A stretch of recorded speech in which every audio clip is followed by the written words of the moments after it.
지난해 말 강원도 양양의 한 주택에서 일어난 화재로 어머니와 어린 세 자녀가 숨지고 말았습니다. 그런데 사건 발생 열흘 뒤 밝혀진 사실은 충격적이었습니다.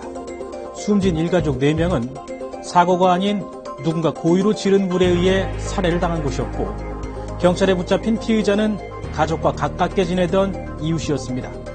오늘 뉴스 따라잡기는 믿어지지 않는 양양 일가족 사망 사건의 전말을 정리했습니다.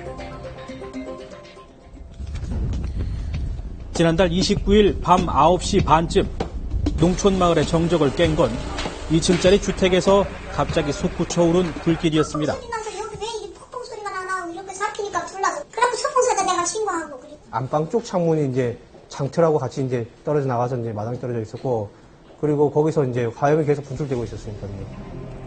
1시간 반 만에 꺼진 불. 안타깝게도 집안에서는 일가족 4명이 숨진 채로 발견됐습니다.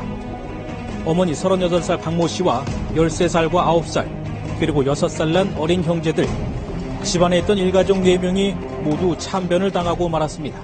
작은 방에서 아주머니 한 분하고 둘째 딸 발견했고, 그 다음에 이제 거실 쪽에, 작은 방 앞부분 거실 쪽에 제일 막내 아들이 있었고, 방 안에서는 휘발유 냄새가 풍겼습니다.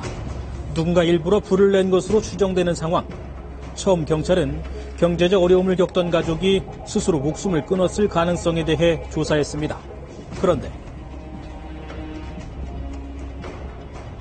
그 범행 3시간 전에 엄마하고 통화를 하면서 이런 얘기를 합니다. 엄마가 아마 김치통을 이제 차에다 실어줬는데 그게 김치인 줄 알고 가져왔더니 알타리 물렸다. 일상적인 대화, 자살하기 위해서 준비했던 사람 대화 내용은 아닙니까? 게다가 숨진 박 여인은 홀로 억척스럽게 일을 하며 새 아이를 돌보던 성실한 가장이었습니다. 차마디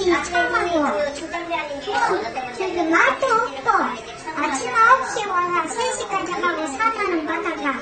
농촌에 이제 고추 따달라고 고추도 따지고 다니면서 밥 매달라고 밥도 매주고 그냥 좋았어요. 며칠 뒤 부검 결과가 나오면서 타살 의혹은 명백해집니다. 숨진 일가족의 혈액에서 모두 수면제 성분이 검출된 것. 누군가 이들에게 수면 유도제를 먹인 뒤 불을 낸 게 분명했습니다. 음료수에서 수면 유도제 성분이 발견이 됐잖아요. 약국에 이제 또 돌았는데 저거는 처방을 받아야 구입이 가능한 그 약입니다. 경찰은 수면제 구입자와 주변 CCTV 등을 토대로 용의자를 압축했습니다. 그리고 마침내 나타난 유력한 용의자. 지금 보시는 건 사건 당일 용의자가 슈퍼마켓에 들러 수면제를 탈 맥주와 음료수를 구입하는 장면입니다. CCTV에 찍힌 중년의 여성. 뜻밖에도 용의자는 숨진 박 씨 가족과 가깝게 지내온 40대 여성 이모 씨였습니다. 왜 그러세요? 무슨 말씀이세요? 왜 그러셨어요? 왜 그러셨어요? 화재 당시 현장에서 유독 피해 가족의 안부를 걱정했다는 이 씨. 막 올라오면 난리 치면서 내 사람이 있다는 거예요. 그래서 사람이 있는지 확실히 알은 거지. 자기가 애 구하러 가든다고.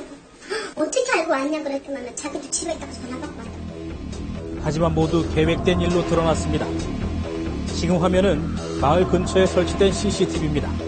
소방차가 지나간 뒤 소방차의 뒤를 천천히 뒤따르는 승용차 한 대가 보입니다. 피의자 이 씨의 차량입니다. 경찰은 이 씨가 박 씨의 집에 불을 낸 뒤 의심을 피하기 위해 현장을 벗어난 다음 소방차가 오기를 기다렸다 뒤따라간 것으로 보고 있습니다. 그렇다면 이 씨는 왜 이런 끔찍한 일을 벌이게 된 걸까? 3년 전 3명의 아이를 데리고 이 농가주택에 새들어 살게 된 피해자 박 씨. 교통사고로 크게 다친 남편과 따로 떨어져 생활을 하게 되면서 박 씨는 가장의 역할을 맡아야 했습니다. 이런 박 씨에게 같은 또래의 아이가 있는 이 씨는 기댈 수 있는 이웃이자 언니였다고 합니다. 한시원에서 살다가 와가지고 여기서 아무래도 학교하고 좀 머니까 같이 태워서 학교 가고 이러면서 되게 잘 지냈었어요. 학교에서 뭐 동아리 활동 같은 것도 같이 하고 되게 잘 지냈었어요. 자매처럼 친했던 둘 사이에 금이 생긴 건 지난해 중순쯤. 박 씨에게서 1,800만 원의 돈을 빌린 이 씨가 이를 제대로 갚지 않으면서부터로 추정됩니다. 작년 4월까지만 변제가 되고 그 이후는 변제된 내용이 없습니다. 그러니까 4월 달서부터 12월 달까지는 뭐 상당히 기간이 이제 오랜 기간인데 갈등 관계가 누적이 돼 있다고 그렇게 보고 있습니다. 경찰은 일단 이 씨가 이 채무 문제 등으로 갈등을 빚다 결국 박 씨 가족을 계획적으로 살해한 것으로 판단하고 있습니다. 수면제를 탄 음료수를 피해자의 가족에게 마시게 한 후 이들이 잠들자 미리 준비한 휘발유를 뿌리고 불을 붙여 그리고 경찰의 수사가 진행되면서 믿기지 않는 이 씨의 혐의가 속속 드러납니다. 며칠 안 돼서 무슨 친정집에 와서 얘가 돈 달라고 돈 빌려간 게 오늘 거꾸로 됐다라는 거예요. 오히려 그걸 가지고 왔다니 친정집에. 경찰 조사 결과 이 씨는 범행 직후 숨진 박 씨의 가족을 찾아가 자신이 박 씨에게 1,800만 원을 빌려줬다며 거짓 차용증을 제시하고 오히려 돈을 받아내려 했던 것으로 드러났습니다. 게다가 이 씨는 교통사고로 몸이 불편한 피해자의 남편을 사건의 용의자로 몰려고까지 했던 것으로 드러났습니다. 피해자가 그렇게 주장을 했었죠. 그렇게 진술을 했었습니다. 남편이 좀 의심스럽다.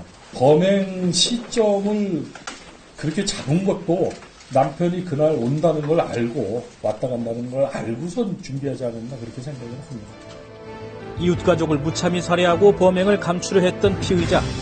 완전 범죄를 꿈꿨지만 결국 수면제와 음료수를 구입한 사실이 드러나면서 덜미를 잡히고 말았습니다.